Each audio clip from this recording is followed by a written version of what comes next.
नमस्कार दोस्तों। धान रोपाई किसान भाई कर रहे हैं। कुछ ही जगह पे धान की रोपाई हो चुकी है तो कुछ किसान भाई सीधी बिजाई करते हैं। ये देखिए यहाँ पे धान बहुत ही स्वस्थ धान है, बिल्कुल हरा भरा आपको धान दिखाई दे रहा होगा। और ये धान देखिए लगभग 1 महीने का हो चुका है, लेकिन किसान भाई जैसे ही धान रोपाई करते हैं उसके 10-15 दिन बाद से ही फर्टिलाइजर डालना शुरू कर देते हैं। दोस्तों, आप चाहे कोई भी फर्टिलाइज़र डालिए, अगर आपके धान की फसल में शुरुआती अवस्था में ही धान कमज़ोर रह गया, तो आगे चल कर के ना ज़्यादा फुटाव होगा, ना ही ज़्यादा बालियाँ निकलती और उत्पादन पे बहुत ज़्यादा फ़र्क पड़ता है। जब तक आप एक बैलेंस न्यूट्रिशन वाली थाली आप अपनी फसल को नहीं खिलाओगे, बैलेंस न्यूट्रिशन आप अपनी फसल को नहीं दोगे, तब तक उसमें ज़्यादा फुटाव नहीं होगा। और धान में आपको अच्छी क्वालिटी के साथ ज़्यादा पैदावार चाहिए तो शुरुआत आपको यहीं से करना पड़ेगा। धान रोपाई के लगभग 10 से 15 दिन बाद में जो पहला फर्टिलाइज़र डालते हैं उसको बहुत ही शानदार तरीके से डालना है, पावरफुल बना करके डालना है। अगर आप भी धान की खेती कर रहे हैं तो पहला आपको क्या फर्टिलाइज़र डालना चाहिए धान रोपाई के बाद में और कितने टाइम बाद में डालना चाहिए, संपूर्ण जानकारी आज की वीडियो में शेयर करूंगी, तो लास्ट तक आप हमारे साथ बने रहें।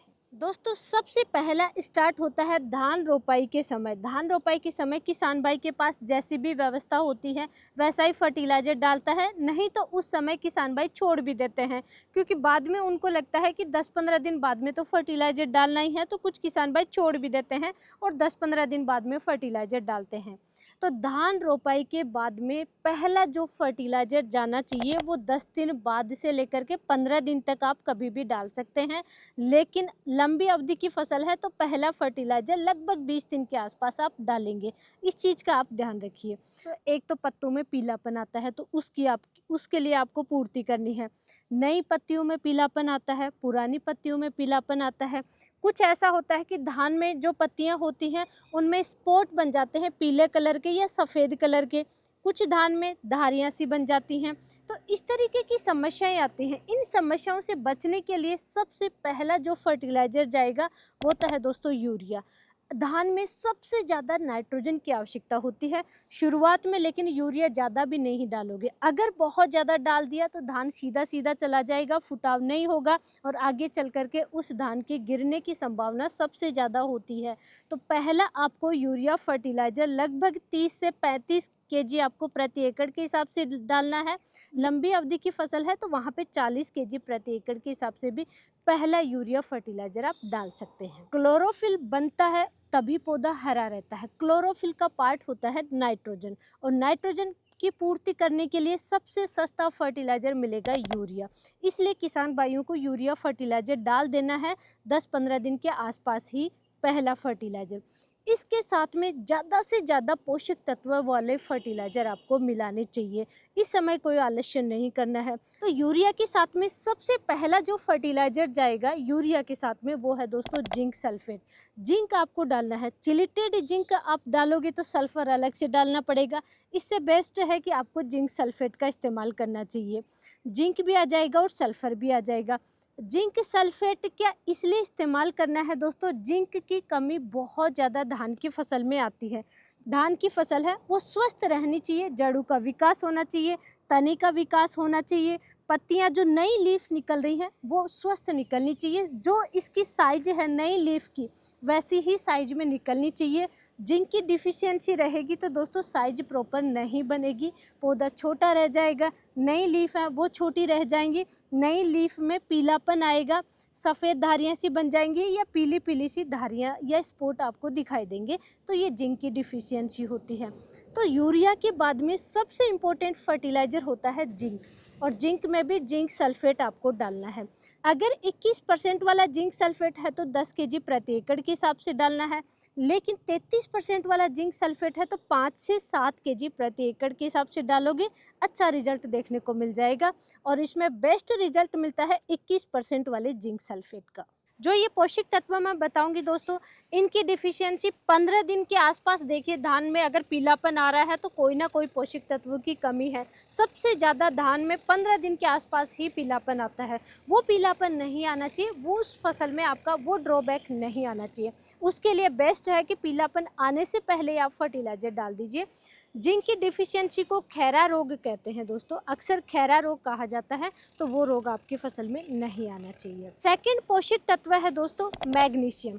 देखिए, क्लोरोफिल का केंद्रीय जो भाग होता है, पार्ट होता है, उसमें मैग्नीशियम का अहम रोल होता है।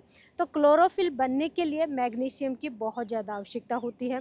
मैग्नीशियम का दूसरा सबसे इम्पोर्टेंट काम होता है, सूरज की जब रोशनी मिलती है, दिन का समय होता है, तो उस समय ही प्रकाश संश्लेषण की क्रिया कंप्लीट होती है, पौधा यानी भोजन बनाता है। तो सूर्य ऊर्जा को भोजन में बदलने के लिए यानी शर्करा में बदलने के लिए सबसे इम्पोर्टेंट पोषक तत्व है वो है मैग्नीशियम, इसकी सबसे ज़्यादा आवश्यकता होती है। तो सेकंड, ये बहुत ही इम्पोर्टेंट काम होता है मैग्नीशियम का धान की फसल में। इसलिए दोस्तों पहले जो यूरिया डाल रहे हैं उसके साथ में जिंक सल्फेट भी डालना है, और सेकंड नंबर पे मैग्नीशियम सल्फेट का भी आपको इस्तेमाल करना है। मैग्नीशियम सल्फेट सिर्फ 5 केजी प्रति एकड़ के हिसाब से भी आप लेंगे, क्योंकि धान की फसल अभी छोटी है, 10 दिन 15 दिन के आसपास आप डाल रहे हैं, तो 5 केजी प्रति एकड़ का हिसाब से आप डालेंगे, बहुत अच्छा रिजल्ट आपकी फसल में मिल जाएगा। मैग्नीशियम की कमी आपको जरूर पहचाननी है। जैसे ही मैग्नीशियम की कमी आएगी धान की फसल में, तो पुरानी पत्तियों से मैग्नीशियम ऊपर नई जो लीफ निकल रही है, नया जो फुटाव हो रहा है, उस पर शिफ्ट हो जाता है, इसलिए ये सबसे गतिशील पोषक तत्व होता है। तो मैग्नीशियम की कमी आपको दिखाई देगी, जो भी गतिशील पोषक तत्व होते हैं इनकी कमी दिखाई देगी पुरानी पत्तियों में। पुरानी लीफ में भी दोस्तों नाइट्रोजन की कमी होती है, वो भी पुरानी लीफ में ही आती है, लेकिन आपको पहचान करना है, यहाँ पे ये डिफरेंस आपको समझना है। देखिए, मैग्नीशियम की कमी आएगी तो जो भी ये जैसे लीफ है, इसमें जो नसें होती हैं वो तो ग्रीन रहेंगी, लेकिन नसों के बीच में जो पार्ट होते हैं वो पीले हो जाएंगे दोस्तों। पीले पीले से धब्बे दिखाई देंगे, ये सफ़ेद सफ़ेद से हल्के सफ़ेद से आपको धब्बे दिखाई देंगे, तो ये मैग्नीशियम की कमी है। पुरानी पत्तियों में अगर नसें ग्रीन है लेकिन बीच का पार्ट येलो है, तो ये मैग्नीशियम की कमी होती है। फोर्थ नंबर पे नेक्स्ट जो आपको फर्टिलाइजर लेना है धान की फसल में, फर्स्ट फर्टिगेशन में, वो लेना है दोस्तों फेरस। देखिए, जिंक की कमी आएगी तो आगे रस चूसने वाले कीटों का अटैक होगा। फेरस की कमी आएगी तो लीफ है वो ज़्यादा मोटी नहीं बनेगी, जिसकी वजह से आगे जैसे पत्ता लपेट सुंडी है, ऐसी लट वगैरह होती है, इनका अटैक धान की फसल में ज़्यादा देखने को मिलेगा। तो फेरस का भी आपको ज़रूर इस्तेमाल करना है।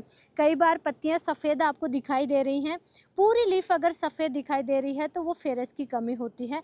फेरस का भी ज़रूर इस्तेमाल करना है। सिर्फ आप 3 केजी डालेंगे प्रति एकड़ के हिसाब से, तब भी आपकी फसल में बहुत अच्छा रिजल्ट देखने को मिलेगा। ज़्यादा लेने की आवश्यकता नहीं होती है। अगर लंबी अवधि की फसल है तो 4 केजी फेरस सल्फेट प्रति एकड़ के हिसाब से आप ले सकते हैं। तो ये बहुत ही बेहतर कॉम्बिनेशन बनता है।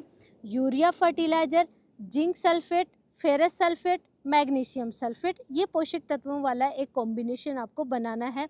इनके साथ में 2 इम्पोर्टेंट फर्टिलाइज़र आपको लेना है, वो लेना है दोस्तों सीविड फर्टिलाइज़र आएगा फर्स्ट नंबर पे, जो कि बहुत ज़्यादा इम्पोर्टेंट फर्टिलाइज़र होता है। देखिए, धान की फसल अभी छोटी है, इसमें सभी तरीके के अगर हार्मोन्स जाएंगे, कोई भी हार्मोन इम्बैलेंस नहीं होगा। बढ़वार के समय बढ़वार वाला हार्मोन है वो एक्टिव होना चाहिए, फुटाव के समय फुटाव वाला हार्मोन एक्टिव होना चाहिए, जैसे कि जिब्रेलिन हार्मोन है, ऑक्सिन हार्मोन है, साइटोकाइनिन हार्मोन है। तो ये हार्मोन एक्टिव होने चाहिए, ये प्रॉपर काम करने चाहिए। उसके लिए सबसे इम्पोर्टेंट सीविड फर्टिलाइज़र ही होता है। एग्रीकल्चर में सिर्फ एक ही फर्टिलाइज़र आता है जिसमें ये सारे हार्मोन मिल जाते हैं। पौधे के लिए अलग से आपको टॉनिक वगैरह परचेज करने की आवश्यकता बिल्कुल भी नहीं रहेगी। कंडीशन यह है, अच्छी क्वालिटी वाला सीविड फर्टिलाइज़र होना चाहिए दोस्तों। 10% 5% का रिजल्ट देखने को नहीं मिलेगा। शुद्ध सीविड फर्टिलाइज़र में बहुत तरीके के पोषक तत्व आते हैं, जैसे कि nitrogen, phosphorus, potassium, magnesium, manganese, ferrous, boron, ये पोषक तत्व आते हैं, लेकिन ये कम मात्रा में आते हैं। सबसे ज़्यादा हार्मोन्स आते हैं, जैसे कि ऑक्सिन हार्मोन, साइटोकाइनिन, जिब्रेलिन, ये सब हार्मोन्स इसमें आते हैं, जिसकी वजह से क्या होता है, पौधे का संपूर्ण विकास होता है। संपूर्ण विकास यानी ऊपर फुटाव भी हो रहा है, बढ़वार भी हो रहा है, और नीचे सफ़ेद जड़ें बहुत अच्छी निकलती हैं। धान की फसल में पानी ज़्यादा होता है, पानी ज़्यादा होने की वजह से जड़ें हैं, जड़ सफ़ेद जो जड़ें होती हैं, खाना खाने वाली जड़ें होती हैं, उनका विकास नहीं होता है, जिसकी वजह से अन्य पोषक तत्व अपटेक नहीं होते हैं। आप चाहते हैं धान की फसल में जो भी खाद डाल रहे हैं वो सारे लग जाए, सारे फर्टिलाइज़र पौधा खाना चाहिए। अपटेक करना चाहिए, उसके लिए सफ़ेद जड़ों का विकास करना है। और सफ़ेद जड़ें निकलती हैं सबसे ज़्यादा दोस्तों सीवीड फर्टिलाइज़र से, इसलिए सीवीड फर्टिलाइज़र का ज़रूर इस्तेमाल करना है। और धान की फसल में कम से कम 3 बार आपको इस्तेमाल करना चाहिए। 3 बार यूरिया डालते हैं धान की फसल में, तीनों बार ही आपको सीवीड फर्टिलाइज़र डालना चाहिए। ज़बरदस्त दोस्तों, बिल्कुल ही उत्कृष्ट, जो कहते हैं हम चमत्कारी प्रभाव, वो देखने को मिलते हैं इस शुद्ध सीवीड फर्टिलाइज़र से। अब सीवीड मार्केट में 2 तरीके का आता है, एक आता है ब्लैक कलर का, एक आता है ग्रीन सीवीड।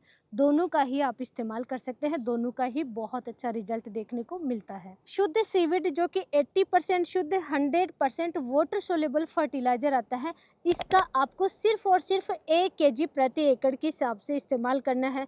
5 केजी 10 केजी वो नहीं करना दोस्तों, उसका इस्तेमाल नहीं करना है। सिर्फ 1 केजी सीवीड फर्टिलाइज़र लेंगे, इन्हीं के साथ में जो urea, zinc sulphate, magnesium sulphate ले रहे हैं, इन्हीं के साथ में आप मिक्स करेंगे और इस्तेमाल करेंगे दोस्तों। नेक्स्ट फर्टिलाइज़र आपको लेना है जो कि लास्ट रहेगा दोस्तों, सीवीड के साथ में बड़ा ही धान की फसल के शानदार कॉम्बिनेशन बनाता है, वो है दोस्तों फुल्विक एसिड। सीवीड फर्टिलाइज़र के साथ में दोस्तों फुल्विक एसिड का बहुत अच्छा कॉम्बिनेशन बनता है। ह्यूमिक एसिड का आपको इस्तेमाल नहीं करना पड़ेगा। देखिए, एक तो जो आप ह्यूमिक एसिड डाल रहे हैं वो सारा काम कर देगा फुल्विक एसिड।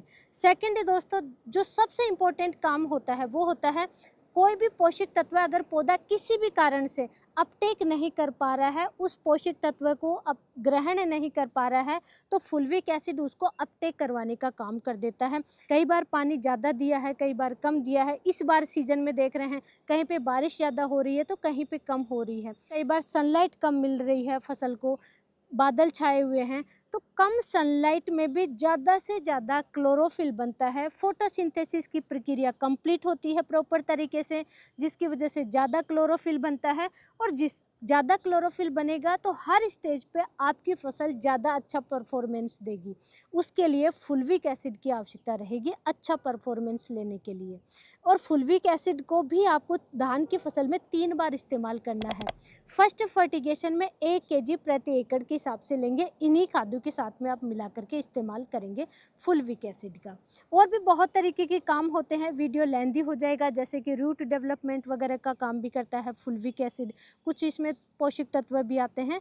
तो दोस्तों उसके लिए सेपरेट वीडियो हमें बनाना होगा, इसमें वीडियो लेंदी हो जाएगा, इसलिए मैं शॉर्ट में डिस्कस कर रही हूँ। ये सीवीड फर्टिलाइजर, शुद्ध सीवीड फर्टिलाइज़र जो कि 80% आता है, 100% वाटर सोलेबल आता है। और साथ ही दोस्तों शुद्ध फुल्विक एसिड, ये भी 80% शुद्ध आता है, 100% वाटर सोलेबल आता है। ये दोस्तों हम परचेज करते हैं सुपर ऑर्गेनिक्स कंपनी से, आप भी परचेज कर सकते हैं। लेकिन दोस्तों एक चीज़ का ज़रूर ध्यान रखिए, 25 केजी का ही बैग मिलता है, 1-2 केजी वहाँ पे नहीं मिलते हैं। और जिस रेट में हम परचेज कर रहे हैं वो मैं साइड में आपको लिख भी दूंगी और लगा भी दूंगी, किस रेट में हम परचेज कर रहे हैं। सब ऑल इंडिया में सप्लाई है उनकी, कहीं पे भी आप ऑर्डर करके मंगवा सकते हैं। तो ये शुद्ध फर्टिलाइज़र आप परचेज कीजिए और अपनी फसलों में इस्तेमाल करना ज़रूर शुरू कर दीजिए। लास्ट में दोस्तों क्लियर कर देती हूँ, एक बार शॉर्ट में रिपीट कर देती हूँ। यूरिया फर्टिलाइज़र 30 केजी से 40 केजी के बीच में आपको लेना है। कम अवधि की फसल है तो 30-35 केजी ले लीजिए, ज़्यादा अवधि की फसल है तो 35 से 40 केजी आप ले लीजिए। जिंक सल्फेट लेना है। नेक्स्ट आपको लेना है दोस्तों मैग्नीशियम सल्फेट, फिर आपको फेरस सल्फेट, सीवीड फर्टिलाइज़र और फुल्विक एसिड। इन सबको एक सीट बिछाइए, मिक्स कीजिए और धान की फसल में छिड़काव कर दीजिए। ये फर्टिलाइज़र डालने के 7 दिन बाद में आप देखना ज़बरदस्त रिजल्ट मिलेगा आपकी फसल में। तो आप भी ये प्रैक्टिस ज़रूर करें, इस तरीके से फर्टिलाइज़र आप डालें। और आज की नॉलेजफुल जानकारी के लिए वीडियो को लाइक करें, शेयर ज़रूर करें। धन्यवाद।